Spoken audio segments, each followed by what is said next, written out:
A tea. My birthday party. My wife announced, new rules for him starting today. Her friends applauded. Then I made my own announcement about our marriage ending, and every single woman at the table started apologizing to me. I pulled into the driveway around 6:30, same as always. 43 years old today. Another year older, another day at the warehouse behind me. I wasn't expecting much. Maybe dinner, maybe a cake. That would have been fine. But when I opened the front door, I knew immediately this wasn't going to be a quiet evening. The living room was full of women. 7, maybe 8 of them, all sitting around our dining table with wine glasses and those forced smiles that don't quite reach the eyes. I recognized most of them. Vanessa's friends from her yoga studio and that networking group she joined last year. Hey, I said, setting my keys down. Didn't know we were having company tonight. Vanessa stood up, smoothing down her dress.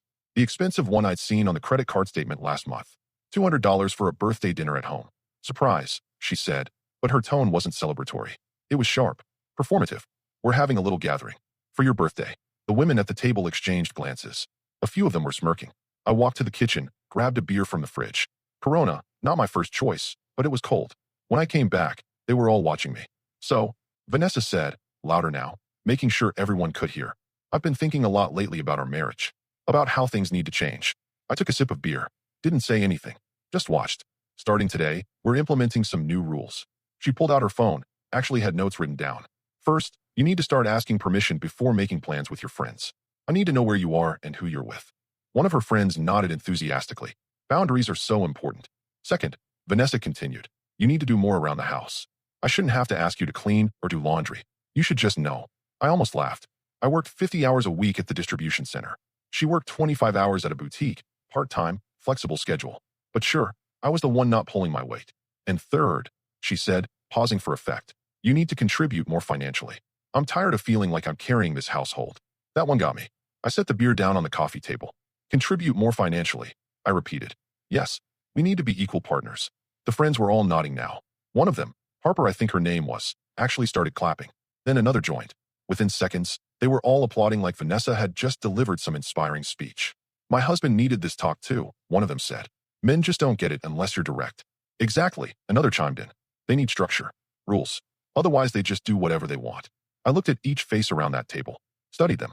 The smug expressions, the superiority, the absolute certainty that they were right and I was wrong. Vanessa was beaming, feeding off their validation. So, she said, crossing her arms. What do you think? Can you handle these new expectations? I took another drink, longer this time.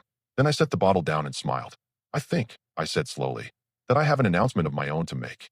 The room got quieter. Vanessa's smile faltered just slightly. But first, I continued, standing up. I need to grab some documents from my office. Give me 5 minutes. I walked down the hallway, hearing the confused murmurs behind me. Someone asked Vanessa what I was talking about. She said she had no idea, but her voice had lost some of that confidence. In my office, I opened the file cabinet. Third drawer down. The folder was exactly where I'd left it 3 days ago, when I'd finally finished putting everything together.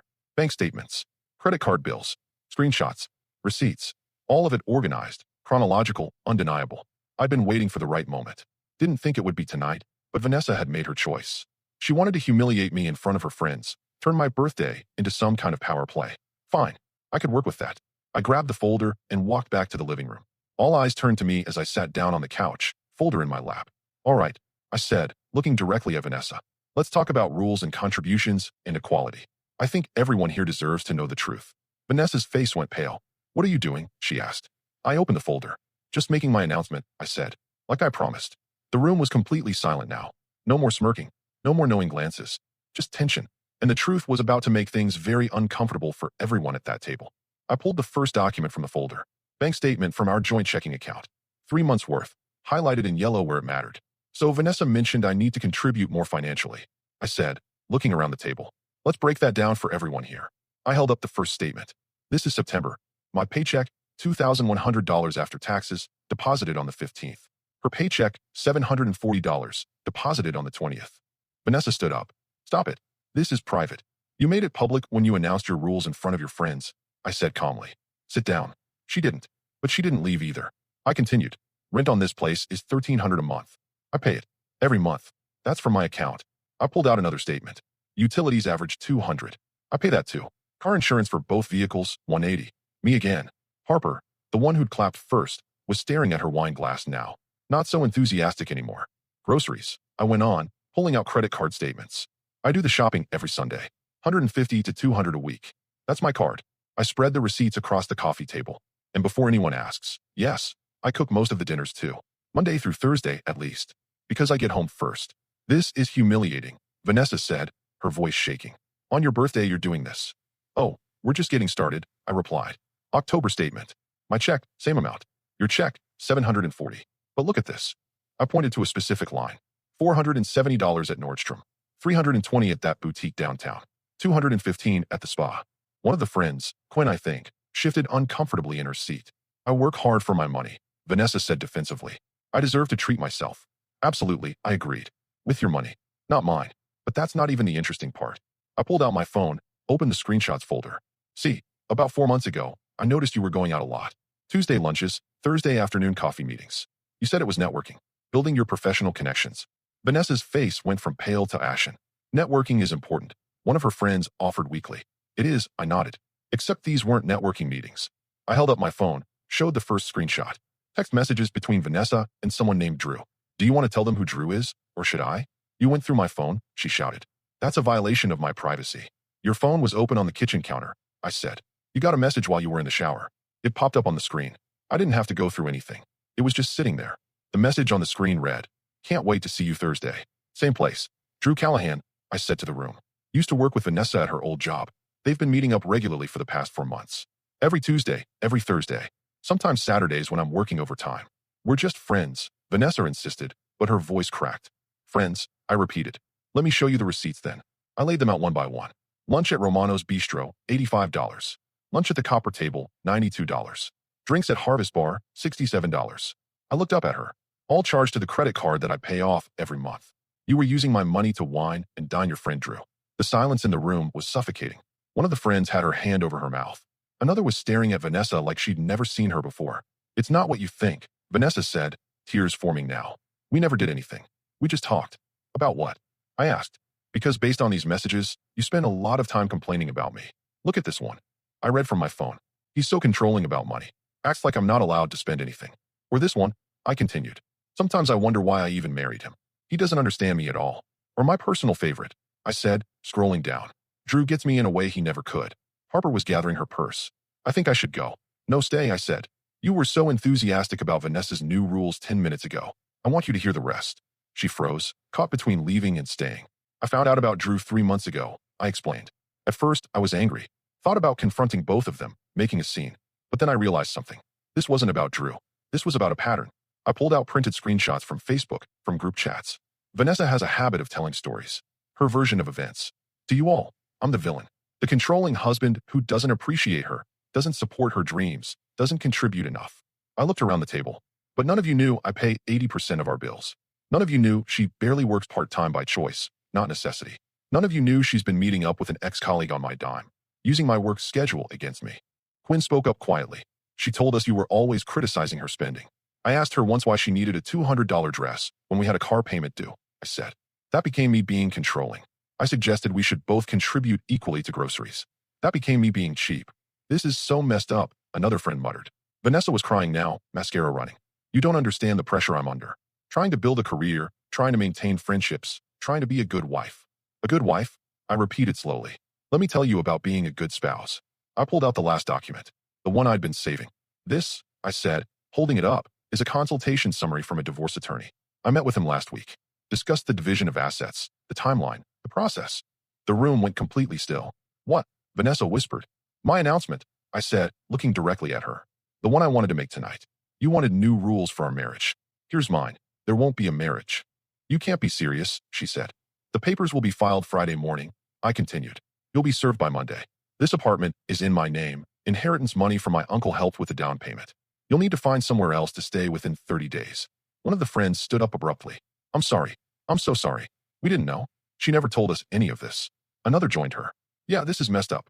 I feel awful for how we treated you tonight. Vanessa looked at them desperately. Wait, you're leaving? You're supposed to be my friends. You lied to us, Harper said quietly. About everything. We thought we were supporting you through a difficult marriage. But you were just using us to validate treating him like garbage. Quinn walked over to me. I went through something similar with my ex-husband. He did the same thing. Twisted every story to make me look bad. I'm really sorry we bought into it. One by one, her friends stood up, grabbing their coats and purses. Each one apologized, some more sincerely than others. Within 5 minutes, the apartment was empty except for me and Vanessa. She stood there, surrounded by empty wine glasses and the ruins of her performance, crying. "You humiliated me," she said. "No," I corrected. "You humiliated yourself. I just told the truth." "We can fix this," she pleaded. "Counseling, therapy, whatever you want." I closed the folder and stood up. "I don't want to fix it. I want it to end." I walked to the guest bedroom, the one I'd been secretly preparing for the past week.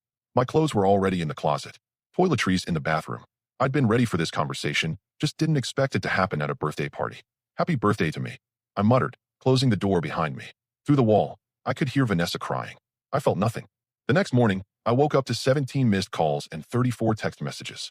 All from Vanessa. I didn't read them. Didn't need to. I knew exactly what they'd say.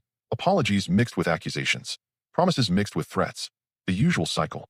I got dressed, made coffee, and headed to work like it was any other Friday. At the warehouse, nobody knew what had happened. That was fine.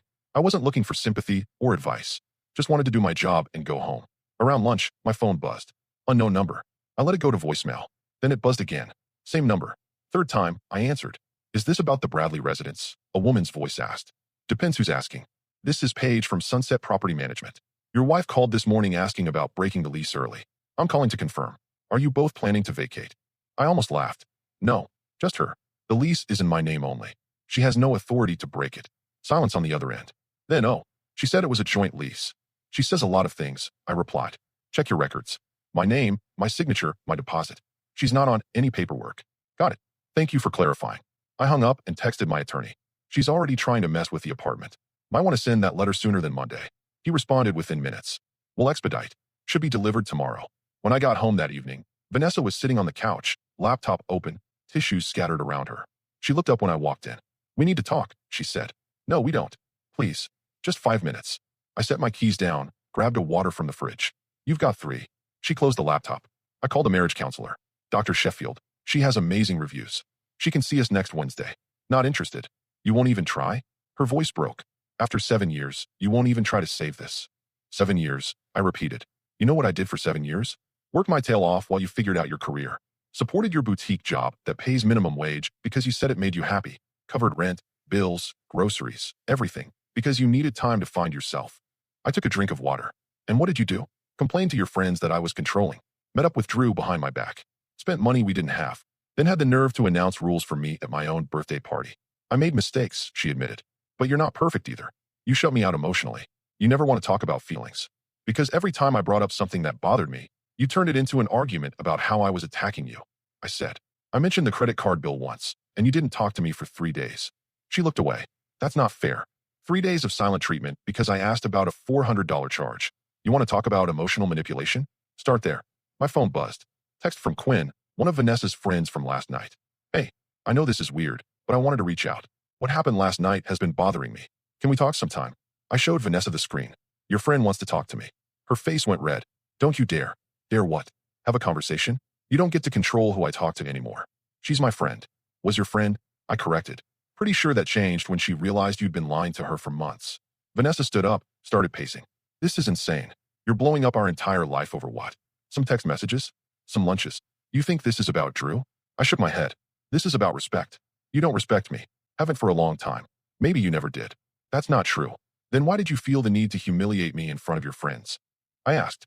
"Why announce your new rules publicly instead of having a private conversation?" "Because you wanted them to see you put me in my place. You wanted validation. You wanted to feel powerful." She didn't answer. Couldn't. "The papers will be delivered tomorrow," I said. My attorney moved up the timeline. "You'll have 30 days to find somewhere else to stay. I'm not kicking you out on the street, but I'm not living like this either. Where am I supposed to go? Not my problem. You've got friends, family. Figure it out." She grabbed her phone. "I'm calling my mother."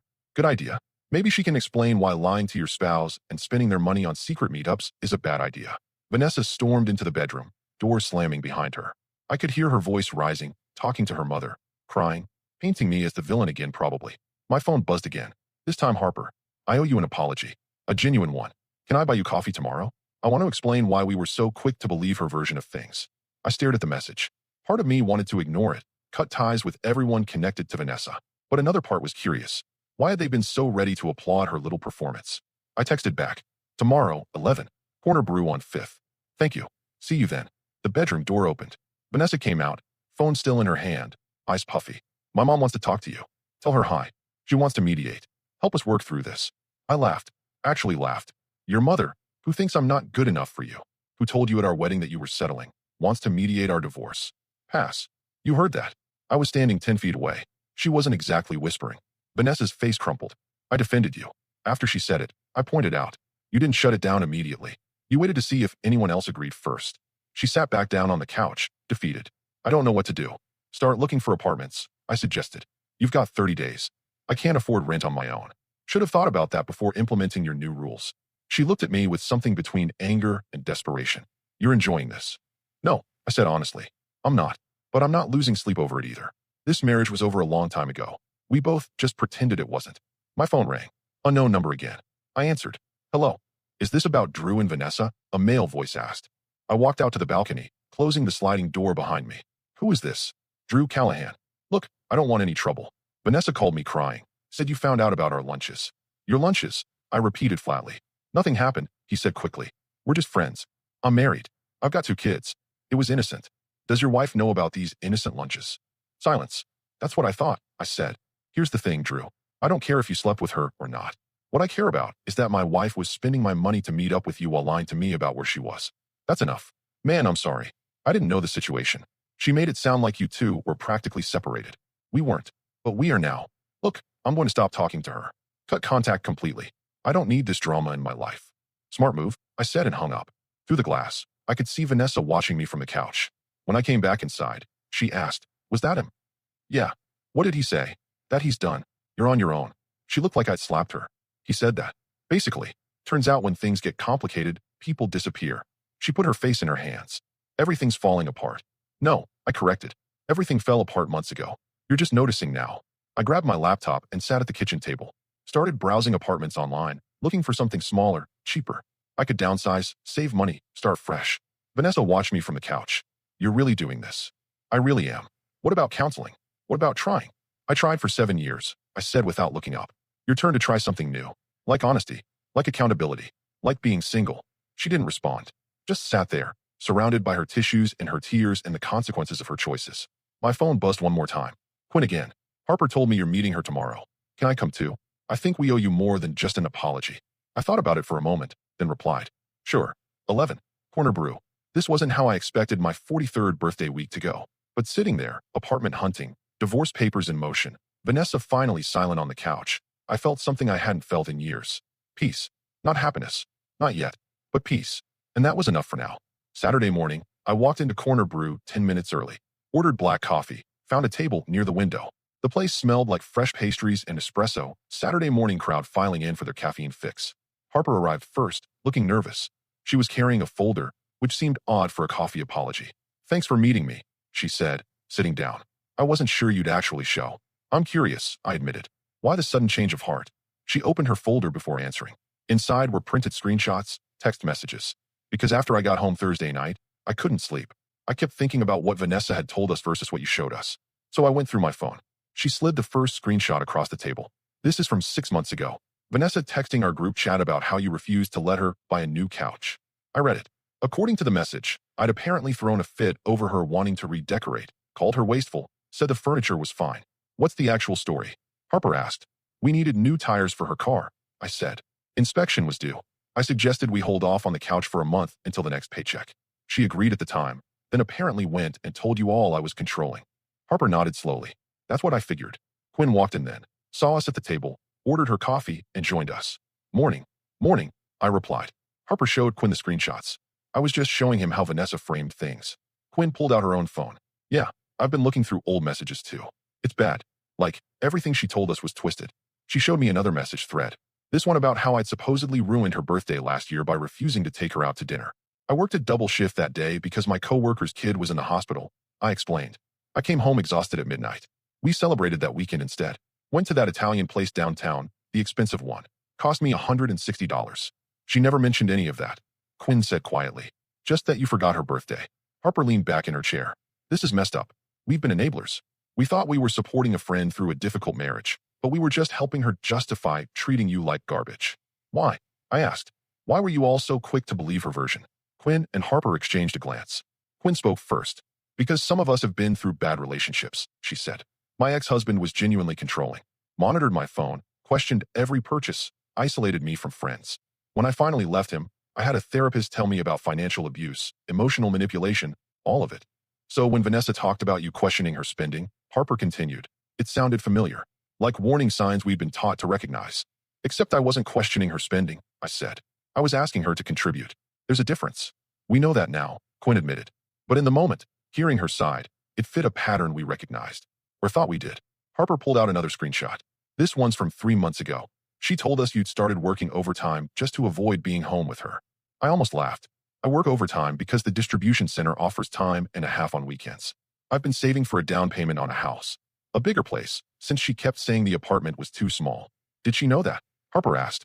I told her every time I picked up an extra shift. Even showed her the savings account balance once. She said it wasn't enough, that we needed more before we could even think about buying. Quinn shook her head. She told us you were hoarding money, keeping her on a tight budget while you spent freely. I don't spend freely, I said. I buy groceries, pay bills, and put everything else in savings. My last personal purchase was a pair of work boots 3 months ago. $42 at the outlet mall. The barista called out someone's name. We all sat in silence for a moment while a college kid grabbed their drink and left. I need to ask something, Harper said carefully. The Drew situation. Do you think they actually had an affair? Honestly, I don't know, I admitted. Maybe they did, maybe they didn't. But here's what I do know. She was meeting up with him regularly, lying about where she was, spending money I earned on expensive lunches, and texting him about how I didn't understand her. That's emotional cheating at minimum, Quinn said. At minimum, I agreed. And even if nothing physical happened, the disrespect was enough. She chose to confide in him instead of talking to me. She chose to trash talk me to you all instead of addressing issues directly. She chose to humiliate me at my own birthday party instead of having a private conversation. Harper closed her folder. For what it's worth, I'm genuinely sorry. We should have questioned things more. Should have asked for your side. Most people don't, I said. They hear one version of a story from someone they trust, and they accept it. It's human nature. Still doesn't make it right, Quinn added. She hesitated, then asked, what happens now? With the divorce? Papers were served this morning, I said. She has 30 days to move out. We'll split what little joint property we have, which isn't much. The apartment's mine. Savings account is mine. She can take the furniture she bought with her credit cards. Where will she go? Her mother's, probably. Or maybe she'll move in with one of her other friends. I looked at them pointedly, assuming she has any left after Thursday night. Quinn winced. Most of the group chat has gone quiet. Nobody knows what to say. A couple people defended her at first, said you were being cruel, but then others started sharing their own stories about things she'd said that didn't add up. Like what? Like she told someone you refused to let her go back to school, Harper said. But you'd mentioned to me once that you offered to help pay for classes if she wanted to finish her degree. I did offer, I confirmed. She said she'd think about it. Never brought it up again. Then apparently it became another example of me being unsupportive. My phone buzzed. Text from my attorney. Papers delivered. She refused to sign initially, but the process server left them anyway. Legal protocol followed. I showed them the message. She's going to fight this, isn't she? Quinn asked. Probably. But there's not much to fight over. No kids, no shared property beyond some furniture, no significant assets. It'll be fast and clean. Unless she tries to claim you owe her support, Harper suggested. Spousal support, alimony, whatever. She can try, I said. But I've got documentation showing she chose to work part-time. I've got proof I offered to support her going back to school. I've got texts where she turned down full-time job offers because the hours weren't convenient. Quinn pulled up something on her phone, showed it to Harper. They both looked uncomfortable. What? I asked. Vanessa just posted on social media, Quinn said, turning the phone so I could see. The post was vague but pointed. When you give everything to someone and they throw it away over one mistake. Feeling heartbroken, comments were already rolling in. Friends asking if she was okay, offering support, saying whoever hurt her didn't deserve her. She's not mentioning your name, Harper noted, but everyone who knows you both will know who she's talking about. Let her, I said. I'm not getting into a social media war. People who matter know the truth. Everyone else can think what they want. You're not going to defend yourself? Quinn asked. Why would I? The kind of people who make judgments based on vague social media posts aren't people whose opinions matter to me. Harper smiled slightly. That's probably the healthiest attitude I've heard in a while. We talked for another 20 minutes. They shared more examples of how Vanessa had twisted situations, painted herself as a victim, positioned me as the antagonist in a story she'd been writing for years. When we finally stood to leave, Quinn grabbed my arm gently. Can I ask you something personal? Sure. Do you feel guilty? At all? I thought about it honestly. No. I feel relieved. I feel like I've been carrying a weight for 7 years and finally put it down. Good, she said. Because you shouldn't feel guilty. You tried. You more than tried. Harper paid for her coffee and headed out first. Quinn lingered. My ex-husband, she said quietly. The controlling one I mentioned. After I left him, it took me 2 years to trust anyone again. 2 years to believe that not every relationship was going to be that way. What made you finally trust again? I asked. Meeting someone who respected me, she said simply. Someone who listened, who compromised, who treated me like an equal partner. And realizing that my ex's behavior wasn't normal, wasn't acceptable, wasn't something I had to endure. I hope you find that too, she added. Someone who appreciates what you bring to the table. Thanks, I said. She smiled and left. I sat back down, finished my coffee, watched people walk by outside. Couples holding hands, friends laughing, dogs pulling their owners down the sidewalk. My phone buzzed again. Vanessa this time. Harper and Quinn told me they met with you. You're turning my friends against me. This is exactly the kind of manipulative behavior I was talking about. I stared at the message for a long moment. Then I deleted it without responding. She didn't deserve my energy anymore. Didn't deserve my time, my attention, my emotional labor. I stood up, tossed my empty cup in the trash, and walked out into the Saturday morning sun. For the first time in years, I had plans that didn't involve managing Vanessa's feelings or walking on eggshells or wondering what version of me she was complaining about to her friends. I was going to the hardware store. Then I was going to repaint the guest bedroom. Make it actually mine. Small steps toward a bigger life. And I was taking them alone, on my own terms. Finally, 2 weeks into the separation, Vanessa finally hired an attorney. I knew because mine called me Tuesday afternoon while I was on lunch break. She's claiming she's entitled to half the value of the apartment, he said, also requesting temporary spousal support. I almost choked on my sandwich. Based on what? Based on her contributing to the household during your marriage. By working part-time and spending more than she earned. Her attorney's going to argue she sacrificed career opportunities to support your household. I laughed. Actually laughed. I have texts where she turned down full-time positions because she wanted flexible hours. I have bank statements showing every cent I put into this place. Good, my attorney said. Because here's where it gets interesting. The apartment was purchased with inheritance money from your uncle. That makes it separate property, not marital. She didn't contribute anything? Not according to the deed and mortgage records. Your name only. Your money only. She has no claim. Relief washed over me. What about spousal support? She'd have to prove she can't support herself and that you have the means to pay. Given that she's capable of working full-time and chooses not to, and given that your income is modest, no judge is awarding her ongoing support. So basically, she gets nothing. She gets whatever personal property she brought into the marriage and anything you agree to give her. But legally, she's not entitled to the apartment or ongoing financial support. When's the court date? 3 weeks. But honestly, I expect her attorney will advise her to settle once they review the documentation. He was right. Friday afternoon, my phone rang. Unknown number. This is Vanessa's attorney, Mr. Walsh. I'd like to discuss a settlement. I'm listening. My client is willing to forego any claim to the apartment in exchange for $10,000 and half the furniture. Counteroffer, I said. $0, and she can take whatever furniture she personally purchased. I have receipts showing what I bought. Silence. Then, that's quite firm. It's fair. She contributed nothing to the down payment. She worked minimal hours by choice. She spent money we didn't have on clothes and lunches with Drew Callahan. I'm not rewarding that behavior with a payout. Mr. Callahan has nothing to do with the division of assets. He has everything to do with why we're getting divorced, which your client conveniently left out when she hired you. I'm guessing. More silence. I'll discuss this with my client and get back to you. He called back Monday. She'll accept your terms. She wants to schedule movers for next weekend. Fine. I'll be out of the apartment that day. She can take what's hers. The following Saturday, I stayed at a buddy's place while Vanessa and her mother cleared out her belongings. When I came back Sunday evening, the apartment was half empty. Couch gone. Decorative pieces gone.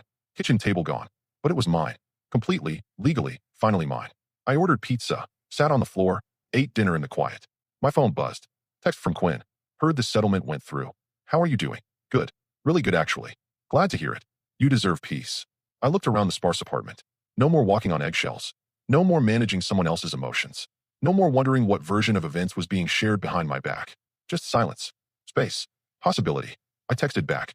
Yeah, I think I finally found it. 6 months later, I was standing in my apartment on my 44th birthday. The place looked completely different now. New furniture I'd picked out myself. Walls painted the colors I wanted. A gym set up in the corner where the decorative cabinet used to be. The divorce was finalized 3 months ago. Clean break. No drama in the end. Vanessa had moved in with her mother, last I heard. Working full-time now at a retail job, no choice anymore. Her social media went quiet after people started asking questions she couldn't answer. Drew apparently got divorced too. His wife found out about the lunches, didn't care that nothing physical happened. Smart woman. I'd reconnected with old friends I'd lost touch with during the marriage. Started lifting weights again. Picked up the guitar I'd abandoned years ago. Small things that were just mine. Quinn texted me that morning. Happy birthday. Any big plans? Few buddies coming over. Low key. Perfect. That's great. You've come a long way. She was right. 6 months ago, I was sitting in a room full of people who thought I was the problem. Tonight, I'd be surrounded by people who actually knew me. Around 7, my friends started arriving. Connor brought beer. Blake ordered pizza. We watched the game, talked about work, made stupid jokes. Nobody asked about Vanessa. That chapter was closed.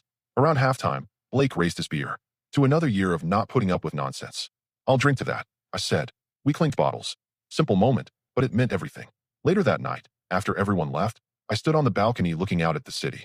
Thought about last year's birthday. The ambush, the humiliation, the performance. Then I thought about tonight.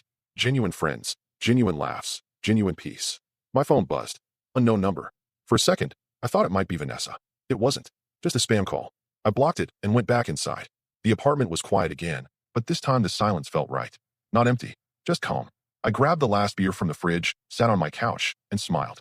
44 years old, divorced, starting over, and happier than I'd been in years. Vanessa had wanted new rules for our marriage. Instead, she gave me something better. Freedom. And I wasn't giving that back for anything. Our story has come to an end. If you've made it this far, how about subscribing to our channel?